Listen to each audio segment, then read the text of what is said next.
Study Himachal की एक और सीरीज में आपका बेहद स्वागत है। दोस्तों आज हम चर्चा करने वाले हैं एचपी पुलिस कांस्टेबल का एग्ज़ाम पैटर्न 2020।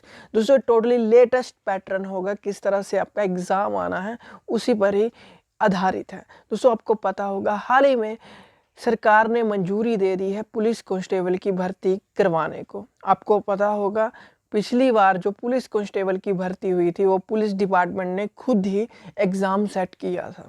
बट इस बार आपको पता ही होगा जो इस बार है जो हिमाचल प्रदेश कर्मचारी चयन आयोग जो हमीरपुर बोर्ड है उसके द्वारा ही इस बार जो एग्ज़ाम पैटर्न सेट किया जाएगा।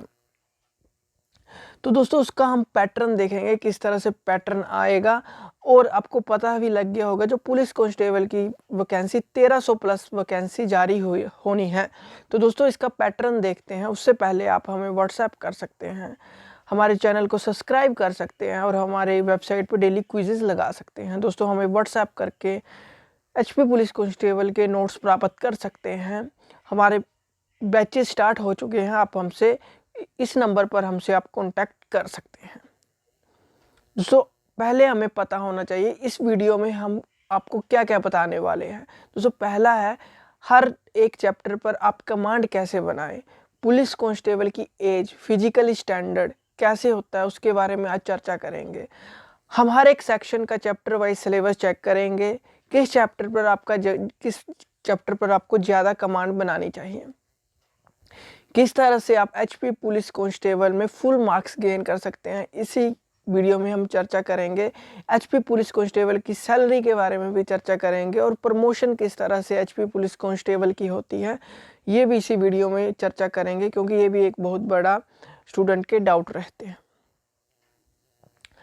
दोस्तों पहले आपको पता होना चाहिए एचपी कांस्टेबल की जो एज लिमिट है वो कितनी है। देखिए जर्नल और ईडब्ल्यूएस की 18 से 23 है, एससी एसटी ओबीसी की 18 से 25 है। आपके मन में एक डाउट होगा कि ये फरवरी और मार्च में इसकी अनाउंसमेंट हुई थी, ठीक है, बजट में शायद जनवरी में अनाउंस हुई थी, तो 2020 के ही बजट में अनाउंस हुई थी ये भर्ती, ठीक है, और 2020 में ही इसकी जो रिक्रूटमेंट है जारी होगी। अगले मंथ तक, नवंबर तक इसकी जो रिक्रूटमेंट जारी हो सकती है। दोस्तों बहुत कम चांसेस है जो इसकी जो एज लिमिट है बढ़ाई जाए, ठीक है, क्योंकि 2020 के बजट में ही ये वैकेंसी जारी हुई थी और 2020 में ही ये वैकेंसी जारी कर दी गई है। तो इसका बहुत कम चांसेस है कि एज लिमिट को बढ़ाया जाए। फिर भी गवर्नमेंट पर डिपेंड करता है क्या होता है, वो भी जल्दी आपको पता लग जाएगा हफ्ते के बीच में जब रिक्रूटमेंट पूरी तरह से आ जाएगी। उसकी चिंता लेने की बात नहीं है, आपने स्टडी करनी है, ठीक है। आगे देखते हैं। क्वालिफिकेशन की बात करें तो +2 पास आपकी क्वालिफिकेशन होनी चाहिए। देखिए दोस्तों फिजिकली टेस्ट की बात करूँ तो आपके पास लॉन्ग जंप आता है 4 मीटर 3 अटैम्प्ट्स, 3 मीटर फीमेल के लिए 3 अटैम्प्ट्स आते हैं। हाई जंप के लिए बात करूँ तो 1.25 मीटर 3 अटैम्प्ट्स चाहिए, 1 मीटर के लिए 3 अटैम्प्ट्स फीमेल के लिए चाहिए। रेस होगी 1600 मीटर होगी और फीमेल के लिए 800 मीटर होगी। ठीक है दोस्तों। देखिए दोस्तों सबसे पहले आपका होगा जब आपकी फिजिकली टेस्ट होगा, सबसे पहले फर्स्ट डे में पहले आपके डॉक्यूमेंट वेरिफिकेशन होगी, फिर चेस्ट चेक होगी, ठीक है, वो आप पूरी कर लेते हो मेजरमेंट। फिर आपका होता है लॉन्ग जंप, फिर हाई, फिर रेस होती है। एक में भी आपको निकल जाते हो बाहर तो वहाँ से आपको घर भेज दिया जाता है, फिर नेक्स्ट प्रोसीजर होता है, ठीक है। जैसे हाई जंप में बाहर हो जाते हैं तो आपको रेस के लिए चांसेस नहीं मिलेंगे, यहाँ से आपको बाहर निकाल दिया जाएगा। रेस का कोई अटैम्प्ट नहीं होता है, फर्स्ट अटैम्प्ट में ही आपको करनी होती है। सारा प्रोसीजर आपको समझा रहा हूँ। जो रेस है वो आपको जो मेल होते हैं 6.30 मिनट में आपको करनी होती है 1600 मीटर, और 4.15 मीटर में 4.15 जो मिनट है उसको फीमेल को 800 मीटर पूरी करनी होती है। देखिए दो हाइट भी आपके सामने स्क्रीन पे नज़र आ रही होगी, आप देख सकते हैं। मेल की 5.8 इंच होगी तो 1 मार्क्स लगेगा, फीमेल की होगी 5.3 तब 1 मार्क्स लगेगा, ठीक है। उससे कम होगी ये तो उसके मार्क्स नहीं होंगे, ठीक है। 5.9 की बात करूँ तो 5.4 आप चेक कर सकते हैं, आपको स्क्रीन पे नज़र आ रहा होगा सारा। उसी तरह से जैसे आपकी लास्ट होगी मतलब कि 5.12 से अबव है तो आपको 5 मार्क्स लगेंगे, जिससे ज़्यादा जितनी भी है टोटल 5 मार्क्स आपको लगेंगे। जो मेल होती है लास्ट होता है 5.5 से लेके 5.7 तक जर्नल के लिए, ठीक है। इसमें कोई मार्क्स नहीं लगते, पर 5.5 से कम होगी तो आपको बाहर का रास्ता बता दिया जाएगा। सॉरी 5.7 ही है जर्नल की लास्ट, वो आपको चाहिए और 5.5 एससी की ओबीसी की लास्ट है, इतनी आपको चाहिए, पर इसमें आपको मार्क्स नहीं लगते हैं।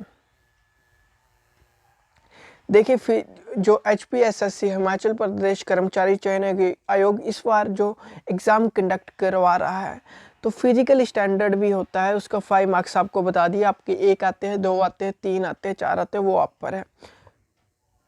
फिजिकल एफिशिएंसी टेस्ट आप क्वालिफाई कर लेते हो तो आपका रिटन टेस्ट होगा जो हिमाचल प्रदेश कर्मचारी चयन आयोग के द्वारा करवाया जाएगा, जिसमें 85 मार्क्स का होगा, 170 क्वेश्चन होंगे, ठीक है।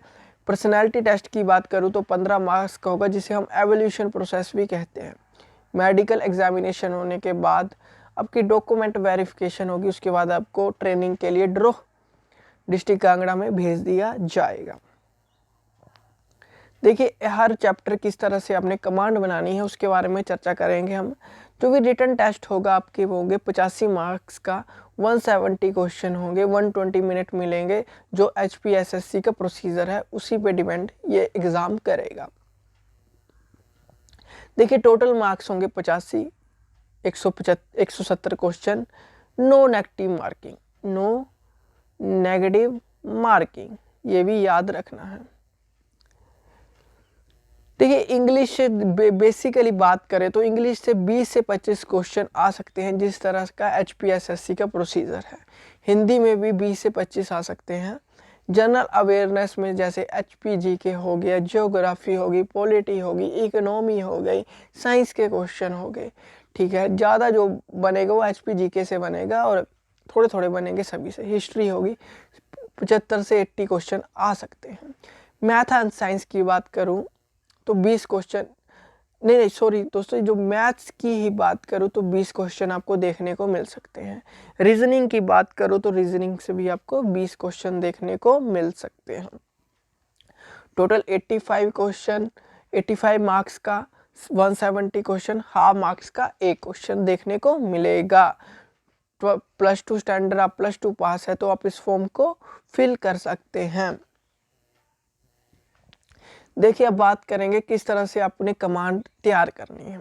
देखिए दोस्तों पहले स्टूडेंट का होता है कि मैथ कमज़ोर होता है, कई बैकग्राउंड से आए होते हैं। नॉन मेडिकल से आए होंगे स्टूडेंट तो उनका मैथ सही होगा, कोई आर्ट्स से आया हो सकता है +2 करके, किसी अलग अलग स्ट्रीम से आए हो सकते हैं। तो आपका कमांड किस तरह से बनानी है, जैसे आपकी कमज़ोर है कमांड मैथ में तो आपको कुछ नहीं करना है। Number series, HCF LCM, quadratic equation, simplification, decimal and fraction, ratio and proportion और एक एजिस का चैप्टर करके जाना है, ठीक है। मैं मान के चलता हूँ 20 में से 15 क्वेश्चन तो यहाँ से आपको देखने को मिल जाएंगे। तो ये जो चैप्टर है ये सिर्फ उनके लिए है जो वीक है किसमें, मैथमेटिक्स में, और जो थोड़े जिनका पैटर्न सही है, वीक नहीं है मैथमेटिक्स में, जो समझते हैं बट आता कुछ भी नहीं है, ठीक है। अभी हम ये मान के चल रहे हैं आपको कुछ नहीं आता है, बट आपका एक स्ट्रॉन्ग पॉइंट है कि आप मैथ को समझ लेते हो और क्वेश्चन भी निकाल लेते हो। तो आपको ये सभी चैप्टर करने होंगे, जिस तरह से नंबर सीरीज हो गया जिसमें HCF एंड LCM के कंसेप्ट आते हैं, क्वाड्रेटिक इक्वेशन भी कर सकते हैं। नंबर सीरीज इसका पता ही होगा, 1 2 3 अप टू सोन क्या आएगा, ठीक है। Simplification, decimal and fraction, ratio and proportion, time and work and अपना partnership, SICI, ages, time and distance, profit and loss आपको पढ़ के ही जाना है। इसके अलावा आप 2D भी कर सकते हैं, जिसमें हम 2 डायमेंशन जिसमें हम एरिया की बात करते हैं वो क्वेश्चन भी कर सकते हैं। फिर HPGK की बात करें तो HPGK की आपने बेसिक हिस्ट्री पढ़ के जाना है। 12 जो चैप्टर होते हैं, आकाश की बुक भी ले सकते हैं, बेस्ट है।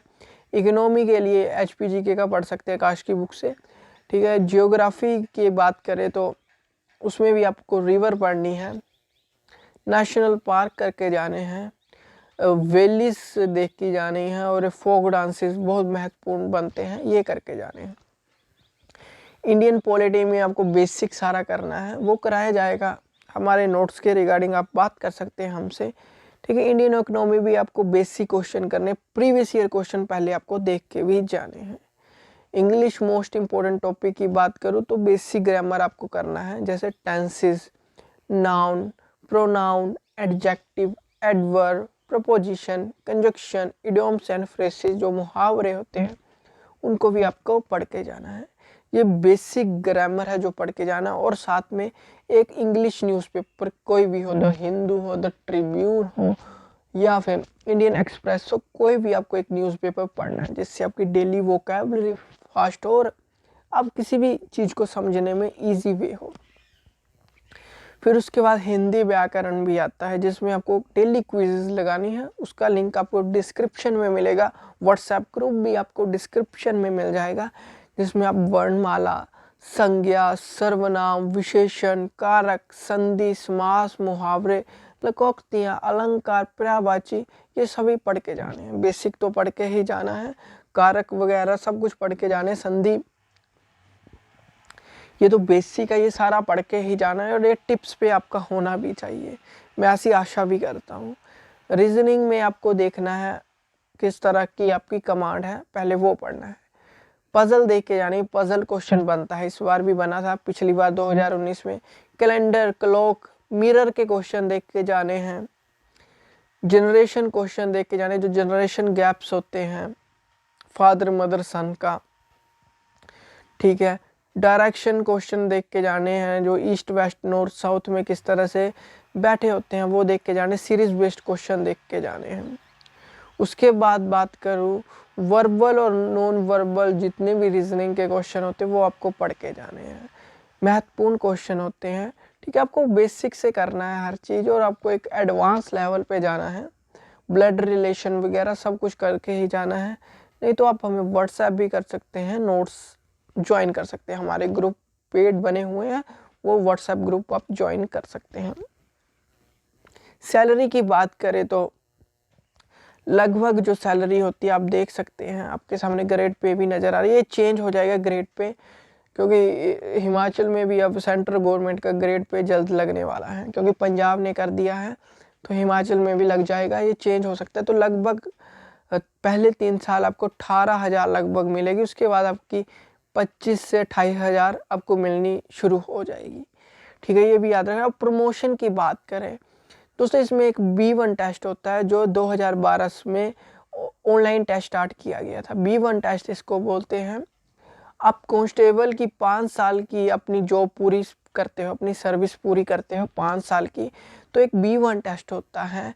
B1 टेस्ट ऑनलाइन होगा, वो देने के बाद आपका जैसे आपकी कितनी B1 टेस्ट जो होता है वो डिपार्टमेंट के अंदर ही होता है, बाहर नहीं होता, कोई HPSSC नहीं कराता है, ये डिपार्टमेंट के अंदर ही होता है। पुलिस प्रशासन खुद कंडक्ट करवाते हैं, ठीक है। फिर आपका क्या होगा, जैसे आपका एग्ज़ाम क्लियर हो जाता है तो आपको फिर से एक कोर्स के लिए भेज दिया जाएगा, जहाँ पे आप हेड कांस्टेबल का कोर्स करोगे, ठीक है।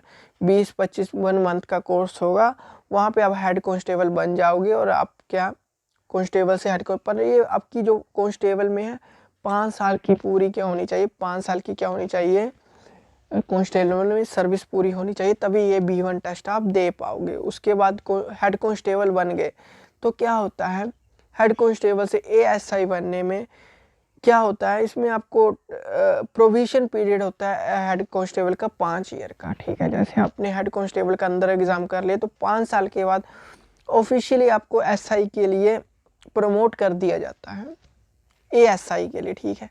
ASI के लिए प्रमोट कर दिया जाता है। 5 साल की हेड कांस्टेबल में रेगुलर सर्विस पूरी होनी चाहिए, बट आपको बीच में भी समय मिलता है SI का एग्ज़ाम देने को भी, नहीं तो आप HPSSC के थ्रू भी SI का एग्ज़ाम दे सकते हैं। और क्योंकि वहाँ पे तो 26 ईयर होगी जो SI का एग्ज़ाम होगा HPSSC की, बट आप डिपार्टमेंट के अंदर से देते हो तो आपको बड़े 30 से 32 साल मिल जाते हैं एग्ज़ाम देने के लिए। बट आप एक कैपेबिलिटी के हिसाब से एग्ज़ाम क्लियर करते हैं, जैसे कांस्टेबल, फिर हेड कांस्टेबल, ASI, SI, तो ज़्यादा समय मिलता है, ठीक है। यही आपको बताना था। Thank you and have a nice day. Notes के रिगार्डिंग आप हमें व्हाट्सएप कर सकते हैं, ये हमारा व्हाट्सएप आपको नज़र आ रहा है। Thank you and have a nice day. Bye bye, God bless you all.